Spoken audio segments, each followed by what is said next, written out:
آتاكم الرسول فخذوه وما نهاكم عنه فانتهوا. وقال النبي صلى الله عليه وسلم عن أنس بن مالك رضي الله عنه قال قال النبي صلى الله عليه وسلم لا يؤمن أحدكم حتى يكون أحب إليه من والده وولده والناس أجمعين. رواه البخاري.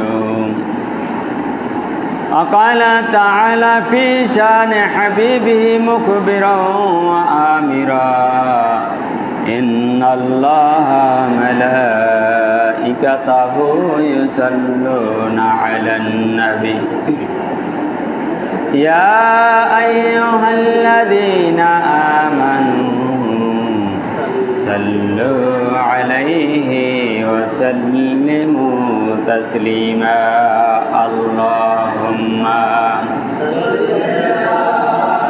سيدنا مولانا محمد وعلى آل سيدنا شافعنا محمد محبت قرن. اللهم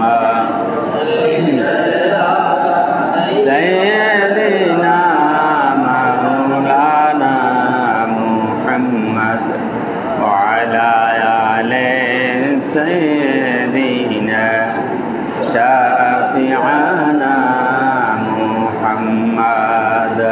আরশ কুরসি লৌহ কলম সৃষ্টি যাহার উসিলায় নিজে আল্লাহ খুশি হইয়া নাম রাখলেন তার হাবিবুল্লাহ। আল্লাহুম্মা সাল্লি আলা সাইয়্যিদিনা মাওলানা মুহাম্মদ ওয়া আলা আলি সাইয়্যিদিনা শাফি'ানা মুহাম্মদ। যিকির লা ইলাহা ইল্লাল্লাহ লা ইলাহা ইল্লাল্লাহ লা ইলাহা ইল্লাল্লাহ। আইর সাদ্দাত জান্নাত বানাইলো, আইর সাদ্দাত জান্নাত বানাইলো, মানের মাতন সাজাইলো, একটি কদম রাখার আগে আজরাইল ধরায় পাঠাইলা। লা ইলাহা ইল্লাল্লাহ লা ইলাহা ইল্লাল্লাহ লা ইলাহা ইল্লাল্লাহু মুহাম্মাদুর রাসূলুল্লাহ সাল্লাল্লাহু আলাইহি ওয়াসাল্লাম। সম্মানিত অতিথিবৃন্দ, মুরব্বিয়ানে কিরাম, যুবকবৃন্দ, ছোট্ট ছোট্ট সোনামণিরা, ইউটিউব ফেসবুক ভিউয়ার সহ দেশ বিদেশ থেকে যে যেখান থেকেই দেখছেন সকলকে জানাই আমার আন্তরিক সালাম ও মোবারকবাদ। আসসালামু আলাইকুম ওয়া রাহমাতুল্লাহি ওয়া বারাকাতুহু। আপনারা সবাই কেমন আছেন? একটা সপ্তাহ পরে যে আবার আপনাদেরকে আমি জিজ্ঞাসা করতে পেরেছি, এই জান্নাতের ফুল বাগিচায় এসে বসতে পেরেছি, সামনাসামনি আমরা সুস্থ আছি, এই জন্য আমরা খুশি হইয়া যে মালিক এই তৌফিকটুকু আমাদের দান করেছে, তাকে খুশি করার জন্য দিল থেকে বলুন না আলহামদুলিল্লাহ। দিল থেকে ডাক দিলে সমস্যা, দিল থেকে ডাক দিলে শুনে কে? আল্লাহ। মুখ থেকে ডাকলে কিন্তু কেউ শুনে না, দিল থেকে ডাক দিলে শোনে কে? আল্লাহ সুবহানাহু ওয়া তাআলা। এজন্য আমরা যতটুকুই ডাকি দিল থেকে ডাকার চেষ্টা করি। কারণ দিলের খবর এ দুনিয়ার কেউ জানে না, জানেন যিনি তিনি হচ্ছেন কে? আল্লাহ সুবহানাহু ওয়া তাআলা। যেন আমরা দিল থেকে যদি একবার সুবহানাল্লাহ আল্লাহকে বিশ্বাস করে বলতে পারি, জান্নাতের মধ্যে চাকায় চাকায় স্বর্ণ দিয়ে আল্লাহ আপনার আমার জন্য ঘর বানাইতে থাকে, কন্যা সুবহানাল্লাহ। এটা দিল থেকে মায়ার ডাক দিতে হবে। দিল থেকে চাওয়া আর মুখ থেকে চাওয়া যে কিন্তু এক জিনিস না। দিল থেকে কাউকে ভালোবাসলে মুখ থেকে বলার আগে চোখে পানি আসে, ঠিক না বেরিক বলেন? ঠিক তেমনি দিল থেকে যদি আল্লাহকে কেউ ভালোবাসে, আল্লাহ বলার আগে চোখে পানি আসে, কন্যা সুবহানাল্লাহ। যেন আল্লাহ ডাক দেওয়ার আগে ওই বান্দার আশা এবং তার ডাকে সাড়া দিয়ে দেয়, কন্যা সুবহানাল্লাহ। সম্মানিত অতিথিবৃন্দ, বানিয়ে বলছি না, সূরাতুল বাকারার 186 নম্বর আয়াতের মধ্যে আছে, ওয়াইদা সাআলাকা ইবাদি আন্নী ফাইন্নী করিব উজিবু দাওয়াতাদ দাঈ ইযা দাআন। দাআ মানে ডাকা। আল্লাহ বলে উজিবু দাওয়াতাদ দাঈ ইযা দাআন। যখন বান্দা আমারে ডাক দেয়, ও বান্দা জিহ্বা নাড়াইয়া ডাক দেওয়ার আগেই ওর ডাকে আমি আল্লাহ সাড়া দিয়ে দিই।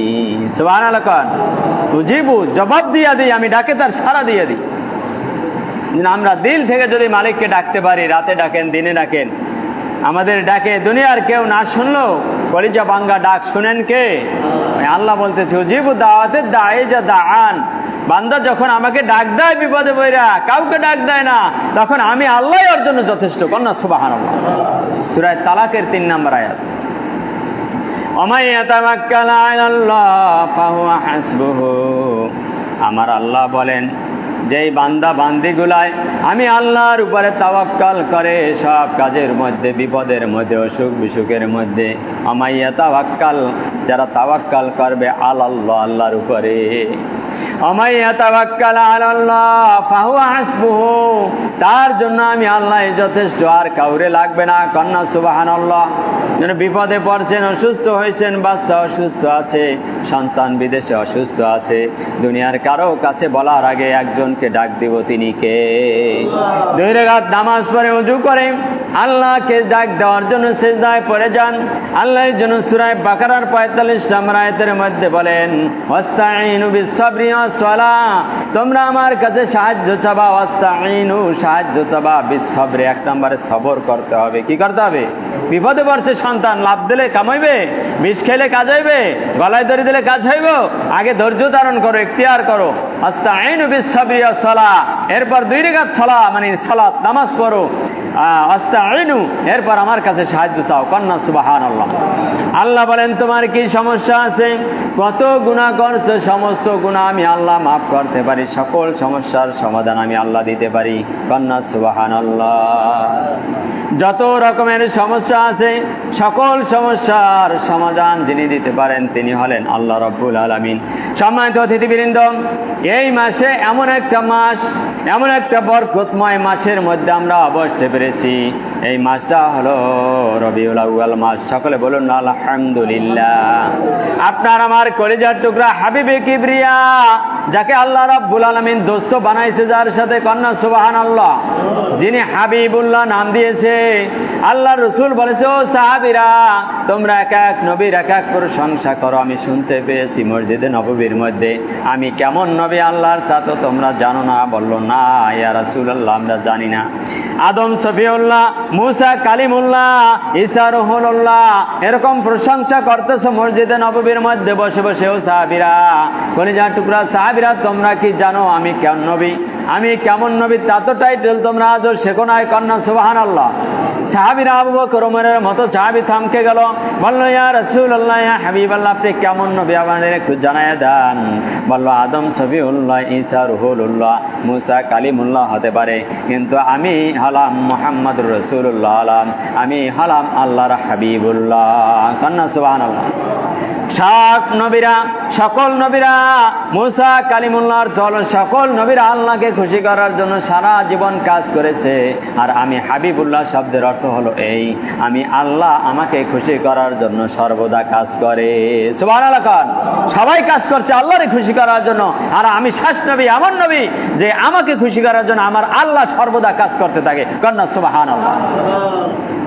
সম্মানিত অতিথিবৃন্দ, আল্লাহ রাব্বুল আলামিন আপনারা শুনলে অবাক হবেন, বাইতুল মুকাদ্দাসের দিকে ফিরে মানুষ এক সময় নামাজ পড়তো। কেবলা ছিল আমাদের বাইতুল মুকাদ্দাস, সেই ফিলিস্তিনের। আল্লাহ রাসূল সাল্লাল্লাহু আলাইহি ওয়াসাল্লামের মনের মধ্যে একটা ব্যথা, কষ্ট, হায় হায় আমার বাড়ি শহীদার বাড়ির মসজিদটাই যদি আমাদের জুমার মসজিদ হয়তো, ঈদগাহ হয়তো, আমার খুব ভালো লাগতো, এরকম একটা ভিতরে থাকতে পারে কিনা আকাঙ্ক্ষা। আজকে জুমার নামাজ পড়া লাগে, বাজারে যাইয়া কষ্ট মনের মধ্যে। এই কষ্ট দেখে কে? বিশ্বনবীর দিলের মধ্যে কষ্ট মুখ থেকে বলছেন না। বাইতুল মুকাদ্দাসের দিকে ফিরে নামাজ পড়তেছে, সাথে সাথে জিবরিল নাজির, কন্যা সুবহানাল্লাহ। জিবরিল আমিনকে নাজিল করে আল্লাহ ডাক দিয়ে বললে, ও রাসূল, আপনার দিলের থেকে যে চোখের পানি রক্তক্ষরণ হচ্ছে সেটা আমি দেখতে পেয়েছি। কাবাঘর বাইতুল্লাহ হলে আপনি খুশি হন, এটা আমি আল্লাহ দেখতে পেয়েছি। আপনাকে রাজি খুশি করাই হলো আমার কাজ। সুবহানাল্লাহ। আপনাকে রাজি খুশি করাই হলো আমার কাজ। এই মুহূর্তে আপনি কেবলা পরিবর্তন করেন, কেবলা পরিবর্তন করে আপনি এই কাবার দিকে ফিরে নামাজ পড়েন। নামাজের মধ্যে জিবরিল আমিন ঘুরাইয়া তার কেবলা কাবা বানাইয়া দিলেন। কন্যা সুবহানাল্লাহ। অর্থাৎ আল্লাহ রসুলকে খুশি করাই কার কাজ? আল্লাহ তাআলার কাজ। আর আল্লাহ রসুল বলেছেন, ও আল্লাহ, আপনি তো আমাকে খুশি করবেন, ওয়াদা করছেন কোরআন শরীফে কিয়ামতের মাঠে। ততক্ষণ পর্যন্ত আমি রাজি খুশি হব না আপনার উপরে, যতক্ষণ পর্যন্ত আমার কলিজার টুকরো একটা উম্মত জাহান্নামে জ্বলবে। কন্যা সুবহানাল্লাহ। সেই উম্মত আজকে আমরা কি করছি? 12ই রবিউল আউয়াল রোজ সোমবার। কিবার? 12ই রবিউল আউয়াল রোজ সোমবার। এই সোমবার দিন সুবে সাদিকের সময় 570 খ্রিস্টাব্দে মক্কার বিখ্যাত কুরাইশ বংশে মা আমিনার গর্ভ থেকে তার কুটির ঘরের মধ্যে আল্লাহ রসুলকে আল্লাহ নাজিল করলেন, জন্মগ্রহণ করাইলেন। কন্যা সুবহানাল্লাহ। কত তারিখে? 12ই রবিউল আউয়াল, সোমবারে। আচ্ছা, এই মাসের মধ্যেই তো, কিন্তু গণনার ক্ষেত্রে সোমবার আমাদের দেশে আর একবার আইয়ে যাইতে পারে কি পারে না? যাই হোক, আসল কথা হয়েছে 12ই রবিউল আউয়াল। রবিউল আউয়াল মাসের মধ্যে মতান্তর আছে। এই মাসের মধ্যে আল্লাহ রসুলের জন্ম। কোন মাসের মধ্যে? এই মাসের মধ্যে। এখন রসুল পাক সাল্লাল্লাহু আলাইহি ওয়াসাল্লামের জন্মের আগে অনেক কিছু ঘটেছে। আচ্ছা বলেন, যেই মানুষকে অনুসরণ করা, অনুকরণ করা আমাদের ফরজ, সেই মানুষটার জন্ম থেকে জানাও তো আমাদের দরকার আছে।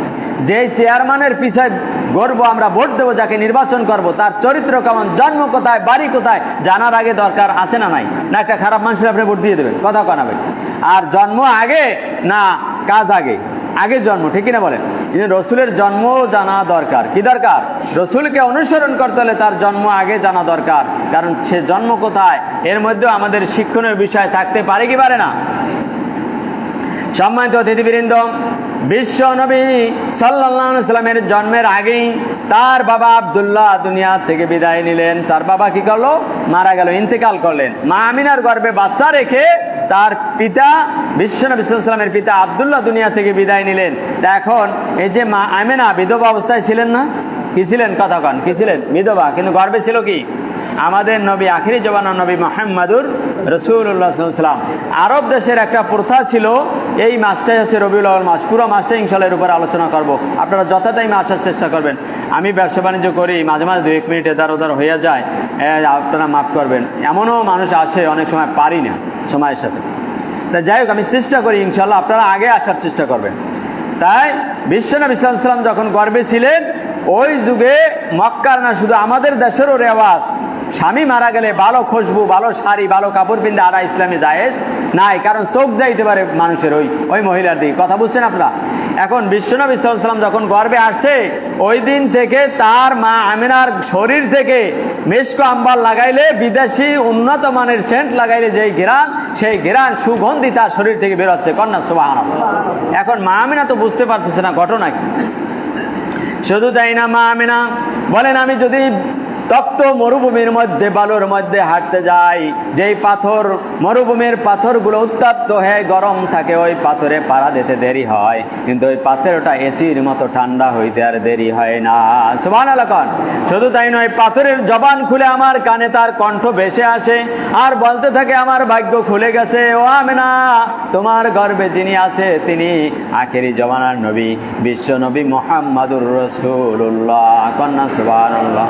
শুধু তাই না, মা আমিনা বলেন, যখন গর্ভে বাচ্চা মুহাম্মদুর রাসূলুল্লাহকে নিয়ে আমি পথ চলতাম, আকাশে দেখতাম আকাশে ভীষণ সূর্যের তাপ, মরুভূমির মধ্যে যখন পথ চলতাম হঠাৎ করে দেখতাম আমার গায়ে কে যেন ছায়া দিতেছে, তাকাইয়ে দেখতাম আসমানের মেঘগুলো এসে আমার মাথার উপরে ছায়ার মতো ঘুরছে। সুবহানাল্লাহ কোন। মা আমিনা আশ্চর্য হইতে লাগলো, এইভাবে দিনের পর দিন, ডে বাই ডে। মা আমিনা বুঝতেছে না ঘটনা কি, এই সন্তানটা গর্ভে আসার পরে এই অবস্থা শুরু হলো কেন। শুধু তাই না, মা আমিনা কূপ থেকে যখন পানি আনতে যাইতো ইহুদি মহিলারা 20 হাত 30 হাত 80 হাত, যারা সৌদি আরব গেছেন তারা জানেন, ওই কোপ দিয়া বালতি বইরা কলস বইরা পানি ওঠানো লাগে। ওই ইহুদিরা কষ্ট কইরা পানি উঠাইতো। মা আমিনা যখন কলস নিয়ে ওই পানি আনতে যাইতো, ইহুদি নারীরা বলে মা আমিনা আসার সাথে সাথে ওই কূপের পানিগুলো উঠছে, কূপের সামনে এসে টকবক টকবক করে লাফাইতো। কন্যা সুবহানাল্লাহ। মা আমিনা বলে এমনি ভাবে আমি আশ্চর্য হয়ে যাইতাম, ইহুদি নারীরা আমাকে জড়াইয়ে ধরতো, আপা আপনি যাবেন না, আপনি যতক্ষণ পর্যন্ত এই কূপের পাশে থাকবেন ততক্ষণ পর্যন্ত পানি কূপের নিচে যায় না। সুবহানাল্লাহ। আপনি দাঁড়ান, আমরা পানি ভরছি, আমরা সব পরিপূর্ণ করব, প্রয়োজন আমিনা তোমার পানি আমরা বাড়িতে বহন করে দিয়ে আসবো, একটু দাঁড়াও আমরা পানি পরিপূর্ণ করে নিই। কন্যা সুবহানাল্লাহ। এই ছিল আমাদের বিশ্ব নবী মুহাম্মদুর রাসূলুল্লাহর রহমতের নবী, দয়ার নবী। কন্যা সুবহানাল্লাহ। আল্লাহ রাব্বুল আলামিন এর জন্য কোরআন শরীফের মধ্যে 17 নম্বর পারা সূরা আম্বিয়ার 107 নম্বর আয়াতের মধ্যে বলেন, ওয়া মা আরসালনাকা ইল্লা রাহমাতাল লিল আলামিন। ও রাসূল, तमाम দুনিয়ার জন্য, শুধু মানুষ না, পশু পাখি জিন মাছ কীট পতঙ্গ যা আছে প্রাণী সব কিছুর জন্য আপনাকে আমি রহমত বানিয়ে প্রেরণ করেছি। কন্যা সুবহানাল্লাহ। দুনিয়ায় যত প্রাণী আছে সবার যে ভালো গুণ আছে সব গুণ আল্লাহ রসুলের ভিতরে ঢুকাই দিয়েছিল। কন্যা সুবহানাল্লাহ। এই জন্য দুনিয়ার সমস্ত প্রাণী রসুলকে সালাম করতো, সালাম। শুধু তাই না, মা আমিনা বলেন যখন আমি ঘরের মধ্যে প্রবেশ করতাম, ঘরের ছাদ থেকে জবান খুলে আমার কানে কণ্ঠ ভেসে আসতো আর বলতো, আমিনা তোমাকে সালাম সালাম, তোমার গর্ভে যিনি আছে তিনি আখিরি জবানের নবী মুহাম্মদুর রাসূলুল্লাহ। আমি কারো কাছে মা আমিনা বলে কোনোদিন এই কথা বলি নাই, কারণ আমি তো আসল তথ্য জেনে ফেলেছি আমার গর্ভে কে আসবে, আখিরি জবানের নবী। আমি শ্বশুর শাশুড়ির কাছেও কোনোদিন এই কথা বলেন নাই। কিন্তু মক্কার অলি গলি দিয়া যখন পথ চলতো, এমন ভাবে তার শরীর থেকে সেন্ট বের হয়তো মেশকো আম্বারের ঘেরান সুঘেরান, মক্কা মদিনার মানুষ পাগল হয়ে গেছে আর সবাই তার বিরুদ্ধে স্লোগান দিতেছে। আব্দুল্লাহ মারা গেছে আর তার স্ত্রীর রাইখে গেছে, সে সেন্ট ব্যবহার করে বিদেশি রাস্তায় করে। কন্যা নাউজুবিল্লাহ। একই মা আমিনা সেন্ট ব্যবহার করছে না আল্লাহ সেন্ট পাঠাইছে, না মুহাম্মদুর রাসূলুল্লাহর সেন্ট বের হচ্ছে শরীর থেকে। কন্যা সুবহানাল্লাহ। এখন এই কথা মক্কার অলিতে গলিতে গুঞ্জন শুরু হয়ে গেছে, মনে হয় আব্দুল্লাহর স্ত্রী নষ্ট হয়ে গেছে। কন্যা নাউজুবিল্লাহ। এই কথা বলতে বলতে এক পর্যায়ে তার শ্বশুর আব্দুল মুত্তালিবের কানের মধ্যে বলতে শুরু করলো, তোমার পুত্রবধূকে থামাও, সারা মক্কা বিমোহিত করে ফেলেছে, সমস্ত মানুষকে পাগল করে ফেলেছে সুগন্ধি দিয়া। কেমন সুগন্ধি, নাজায়েজ কাজ করতেছে। আব্দুল মুত্তালিব অধিষ্ঠ হইয়া ঘরে আইয়া ডাক দিয়া স্ত্রীরে ডাক দিয়ে বলে, স্ত্রী ও স্ত্রী এদিকে আসো, তোমার পুত্রবধূ কি করে একটু জিজ্ঞাসা করো। কয় কি করে? কয় মক্কায় তো আমার নাক চোখ কাটা গেছে, আমি কোথাও পাওয়া রাখতে পারি না, সবাই পিঠ পিটাইয়া হাসে, আমার পুত্রবধূর দুর্নাম ছড়াইতেছে গোটা মক্কা মদিনার মধ্যে। আমার পুত্রবধূ কি করে একটু জিজ্ঞাসা করো, কি সেন্ট ব্যবহার করে, কোথা থেকে এত সুগন্ধ সে পায়, কোথা থেকে এই সেন্ট ব্যবহার করে, একটু বলো, আমাদের সামনে ডেকে আনো।